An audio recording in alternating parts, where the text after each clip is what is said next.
ఇకపోతే ఆర్మీకి సంబంధించినటువంటి స్ట్రెంత్‌కి రిపోర్ట్ కూడా మీ దగ్గర ఉంది. అసలు ఎంతవరకు ఉంది? ఎంతవరకు భారత్‌కి? అయితే ఇక్కడ 2 రకాలు హరీష్. నీ దగ్గర స్ట్రెంత్ ఉండడం వేరు, దాన్ని వాడడం వేరు. అవును. నీ దగ్గర 10 మంది రౌడీలు పెట్టుకుంటావా నువ్వు, లేకపోతే 10 మంది మనుషులు పెట్టుకుంటావా నేను కొట్టించడానికి. వాళ్ళని నువ్వు మామూలుగా ఎవడి పని ఎవడి జీవితం వాడు జీవిస్తుంటాడు. నీకు సందర్భం వచ్చినప్పుడు, అవసరం వచ్చినప్పుడు ఆ 10 మంది రండిరా ఇక్కడే ఉండండి, మన మీద దాడికి వస్తున్నాం, మనం రెడీగా ఉండాలని చెప్తావు. ఆ 10 మందిని పోషించడానికి నీ దగ్గర డబ్బులు ఉండాలిగా, ఆ 10 మంది తిండి పెట్టాలిగా. మామూలు రోజుల్లో అయితే వాళ్ళకి అంత అవసరం లే. ఇప్పుడు బలంగా వాళ్ళని ఫైట్ చేయాలంటే తిండి పెట్టాలిగా. 10 మంది ఉండడం వేరు, ఆ 10 మందిని పోషించడం వేరు. యుద్ధంలో కూడా నీ దగ్గర బలగం ఉండడం వేరు, ఆ బలగాన్ని పోషించడం వేరు. ఇవాళ పాకిస్తాన్కి సో విదేశీ మారక నిల్వలు $6.5 బిలియన్ మాత్రమే ఉన్నాయట. తద్వారా అవి సరిపోవు. ఆ తర్వాత ఆయిల్ రిజర్వ్స్, రిఫైనరీల్లో 58% మాత్రం పనిచేస్తారు, 42% పనిచేయట్లేదంట. తద్వారా వాళ్ళు ఈ వెహికల్స్కి ఇంధన అవసరాలు కూడా తీర్చలేరు. వెహికల్స్ కావాలి వాళ్ళకి, ఆర్మీ వెహికల్స్ ఏమైనా ఉంటాయి కదా, వాటికి సంబంధించిన అవసరాలు తీర్చలేరు. ఇకపోతే ఫ్లైట్లు. సో ఈ ఇంధనం కూడా వైమానిక దళానికి సంబంధించి కావాల్సిన ఇంధనం కూడా 3 రోజులకు మించి లేదంట వాళ్ళ దగ్గర. అంతకు మించి ఎక్కువ పని 3 రోజులు ఫుల్ ఫ్లెడ్జ్డ్గా పనిచేస్తే 3 రోజులు పనిచేస్తారు, తర్వాత ఏం చేస్తుంది, పడుకుంటాయి. సో అలాగే వాళ్ళకు సైనికులు ఇప్పటికే చాలా మంది రిజైన్ చేసి వెళ్ళిపోతున్నారంట. చాలా మంది లీవుల్లో, చాలా మంది రిజైన్ చేసి వెళ్ళిపోవడం, అసలు దేశం దాటి వెళ్ళిపోతున్నారంట. ఎలాగో యుద్ధాలు వస్తే మనం బతికేది లేదు, సో ఆ మాత్రం దానికి వీళ్ళ దగ్గర సేవ చేయడం దేనికని చెప్పేసి చిన్నగా కొన్ని రోజులు ఉద్యోగం చేసి తర్వాత వెళ్ళిపోతున్నారంట. అలాంటి సిచ్యువేషన్లో, అంత బలహీనమైన సిచ్యువేషన్లో పాకిస్తాన్ ఉన్నది.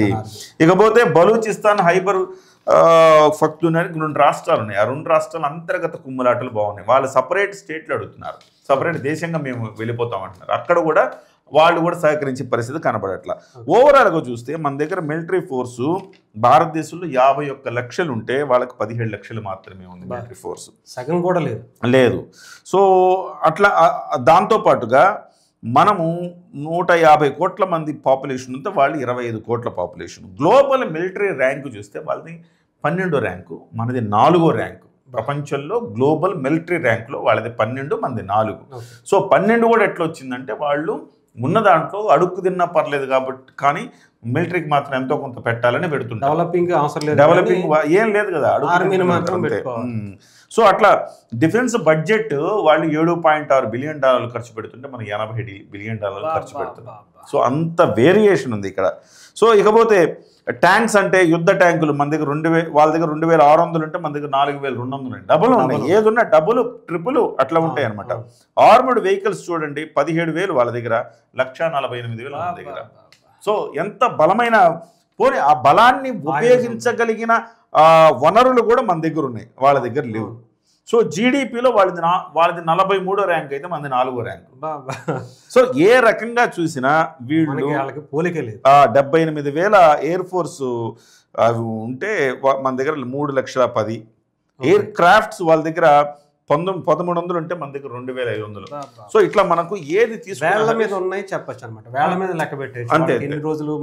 అంతే అంటే ఇంత ఉంది. ఒకటేంటంటే వాళ్ళ దగ్గర బలం మనకంటే, వాళ్ళ దగ్గర ఉన్నదానికంటే మన దగ్గర 3 నుంచి 4, 5 రెట్లు, 10 రెట్లు కూడా కొన్ని ఎక్కువ ఉన్నాయి. కానీ అదే సమయంలో వాళ్ళు దాన్ని పోషించడానికి వాళ్ళకి శక్తి సరిపోదు, మనం దాన్ని పోషించవచ్చు, శక్తి సరిపోతుంది. నిల్వలు ఉండాలి కదా దేనికైనా. సో అది డబ్బులు కావచ్చు, ఇంధనం కావచ్చు, వైమానిక దళ ఇంధనం కావచ్చు, ఇవన్నీ ఉండాలి కదా. అవన్నీ వాళ్ళ దగ్గర అనుకున్నంత మేర లేదు. బట్ ఇలాంటప్పుడు పాకిస్తాను యుద్ధం చేస్తుందా అంటే అంత డౌటే. అంత దమ్ము, ధైర్యం పాకిస్తాన్కి లేదు. ఉడత ఊపులు అంటారు కదా, నేను లేస్తే మనిషిని కాదంటారు, వాడు లేసేది లేదు, వాడు మనిషి కాదు. సో ఆ రకమైన వ్యవహారం పాక్లో ఉంటుంది కాబట్టి సో డెఫినెట్గా ఇది యుద్ధం దాకా పోదు హరీష్. కాకపోతే ఈ ప్రతీకారం ఎట్లా తీర్చుకోవాలనేది ఒక్కటే ఇక్కడ ప్రధానమైన పాయింట్. సో గతంలో లాగా మన మీద ఏదో చేశారు, మనం ఒకసారి అలా చేసి వద్దామని భారతదేశం అనుకోవట్లే. ఈసారి కొంచెం భిన్నమైన ఆలోచనలో ఉంది.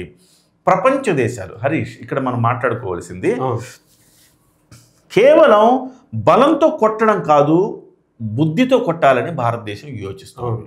బుద్ధితో ఎట్లా కొడుతుంది? ఇప్పటికే దాదాపు 20 దేశాలు గో హెడ్ మేము ఉన్నాం అని అంటున్నాయి. మీరు ఏ చర్యను తీసుకుని మేము మద్దతు ఇస్తామంటున్నాం. ఐక్యరాజ్య సమితి ఆందోళన చెందుతోంది. వద్దు యుద్ధం అంటుంది కానీ బట్ అనేక దేశాలు ముందుకు కదలండి మేము చూసుకుంటాం. పాకిస్తాన్ ఇజ్రాయెల్ విషయంలో కానీ ఇజ్రాయెల్ హమాస్ని తుక్కు కొడుతుంటే ఏం చేశారు? ఏం చేయట్లేదు కదా. ప్రపంచ దేశాలు ఏం చేస్తున్నాయి? ఇజ్రాయెల్కే మద్దతుగా ఉన్నాయి. ఐక్యరాజ్య సమితి ఏం చేస్తుంది? ఏం చేయలేదు. ఇప్పుడు భారతదేశం కూడా పాకిస్తాన్ మీద ఏమైనా చేస్తే ఎవ్వడు ఏం చేసేది లేదు, అందరూ మద్దతు ఇస్తారు. ఒకటి. పాయింట్ 2 ఏంటంటే భారతదేశం విదేశాంగ విధానం చాలా బలంగా ఉంది. సో అన్ని దేశాలు ఇవాళ మనల్ని కాదనే పరిస్థితి, ఈవెన్ చైనా కూడా మనల్ని కాదనే పరిస్థితి లేదు. ఎందుకంటే గత కొన్ని రోజులకు మీరు చూస్తే చైనా కూడా భారతదేశంతో స్నేహహస్తం కావాలని కోరుకుంటుంది. బికాస్ ఆఫ్ అమెరికా చైనాకి వ్యతిరేకంగా మారడంతో ఈ సుంకాలు వ్యవహారాలు ఉన్నాయి కదా, వీటితోటి మనం భారతదేశాన్ని దగ్గర చేసుకుంటే బెటర్ కదా, మన పక్కనే ఉందని మంచిగా స్నేహపూర్వకంగా మాట్లాడుతున్నారు వాళ్ళు. సో ఈ టైంలో మన స్నేహితులా కాదా పక్కన పెడితే, ఈ టైంలో పాకిస్తాన్ కోసం వాళ్ళు అనవసరంగా గెలుచుకోరు. కాబట్టి ప్రపంచ దేశాలే మనకు మద్దతు ఇస్తున్నప్పుడు చైనా మాత్రం పాకిస్తాన్కి ఇస్తుందా? ఇవ్వదు కదా. విదేశాంగ విధానం చాలా బలంగా ఉంది హరీష్. కాబట్టి ఒంటరిని చేస్తా, ఫస్ట్ పాకిస్తాన్ని ఒంటరి చేయడం, ఒంటరి చేసిన తర్వాత అదును చూసి కొట్టడం. ఈసారి కొడితే అట్టా ఇట్టా ఉండదు అబ్బాయి. ఈసారి కొడితే ఏంటంటే పిఓకేని తిరిగి మన వైపు తెచ్చుకునేలా కొడతారు అనేది ఎవ్రీ ఇండియన్ డ్రీమ్. అది ఇప్పుడు చాలా మంది ఆలోచిస్తున్నది, ఆశిస్తున్నది. భారతదేశం మదిలో, పెద్దల మదిలో ఉన్నది కూడా ఏంటంటే ఈసారి కొడితే కొన్ని కిలోమీటర్ల మేరకు మళ్ళీ మన భూభాగాన్ని మనం తెచ్చేసుకోవాలి. పిఓకే, పాక్ ఆక్యుపైడ్ కాశ్మీర్, దాంట్లోంచి ఎంతో కొంత మనం పట్టుకొచ్చేయాలి అబ్బాయి అనుకుంటున్నారు అనమాట. కాబట్టి డెఫినెట్గా ఈసారి ప్రణాళికలు చాలా భిన్నంగా ఉంటాయి హరీష్, గతంలో లాగా ఉండవు. సో వాళ్ళు ఊహించినట్టుగా మన మీద సర్జికల్ స్ట్రైక్స్ చేసేస్తారు ఇట్లయితే నేను అనుకోను.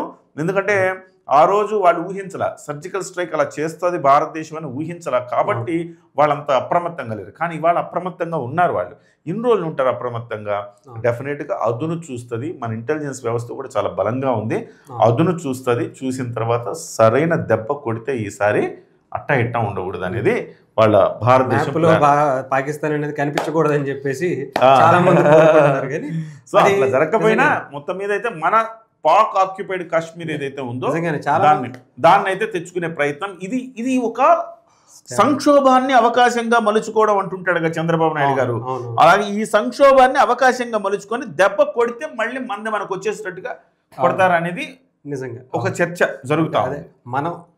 మనం ఇచ్చి పడేసిన పాకిస్తాన్నే అవసరమైతే పిఓకే సంగతి పక్కన పెడితే పాకిస్తాన్ కూడా తీసుకొచ్చాం అవసరం. ఇంకోటి కూడా బంగ్లాదేశ్ లో కూడా త్వరలో ప్రజాస్వామ్య ప్రభుత్వం ఏర్పడబోతా ఉంది. ఓకే. సో హసీనాని మళ్ళీ అక్కడ ప్రధానమంత్రి చేసే వ్యూహం భారతదేశం అమలు చేస్తూ ఉంది. సో మనకి ఎందుకు అంటే విదేశాంగ ఎప్పుడు మనం అనుకుంటుంటాం మోదీ ఎప్పుడు చూస్తే ఏంటయ్యా ఆయనకి విదేశాలు తిరగడమే పని అంటే, తిరగడమే పని కాదు, అదొక వ్యూహం. ఆ విషయం తెలియక ఆయన ఎప్పుడు విదేశాలు తిరుగుతుంటారని అదొక వ్యూహం. మన దగ్గర డబ్బులు లేకపోయినా 10 రూపాయలు ఒకటి సహాయం చేసి వాడిని మంచి చేసుకుంటాం. అంటే చాలామంది ఇంతకుముందు మోదీ గారు ఏంటి మతం అని, లేదంటే పాకిస్తాన్ మీద యుద్ధం అన్న, పాకిస్తాన్ గురించి ఎక్కువగా వీళ్ళు టార్గెట్ చేస్తారనో అని అనుకుంటారు. కానీ అసలు నిజంగా మోదీ గారు అసలు పాకిస్తాన్ని పట్టించుకోవాలి. ఆయన ఈ 10 సంవత్సరాలు కూడా పాకిస్తాన్ని అసలు కరేపాకు తీసినట్టు పక్కన పడేసి ఆయన ఇండియాని డెవలప్ చేయటం, ప్రపంచ దేశాలని దగ్గర చేసుకోవటంలోనే ఎక్కువ దృష్టి పెట్టారు. అవునా కాదన్న? ఎందుకంటే ఇది పాకిస్తాన్కి చాలా పెద్ద ఎదురుదెబ్బ అయింది. డెఫినెట్గా. కాబట్టి నేనేమనుకుంటున్నానంటే ఫైనల్లీ యుద్ధం దాకా రాదు అంతే.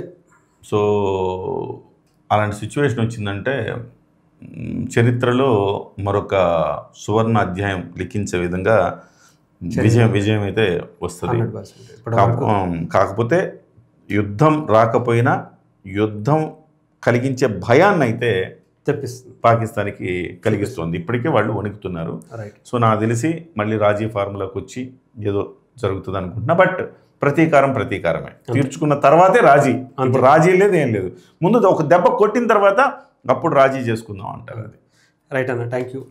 సో ఇదండి ఈరోజు నిజంగా అంటే భారత్ పాకిస్తాన్కి సంబంధించినటువంటి ఏదైతే యుద్ధ మేఘాలు కమ్ముకున్నాయని చాలామంది అనుకుంటున్నారు, ఇక్కడ వన్ సైడ్గానే ఉంటుంది అని చెప్పి మనకి కిరణ్ పోల్దాస్ గారి రూపంలో, ఆయన విశ్లేషణ రూపంలో ప్రతిదీ కూడా అటు వాళ్ళకున్నటువంటి ఆయుధ సంపత్తి నుంచి మొదలు పెడితే ఆర్థికంగా వాళ్ళకున్నటువంటి వనరులు అన్నిటి గురించి కూడా మనకి చాలా క్లుప్తంగా అందజేశారు. Thank you.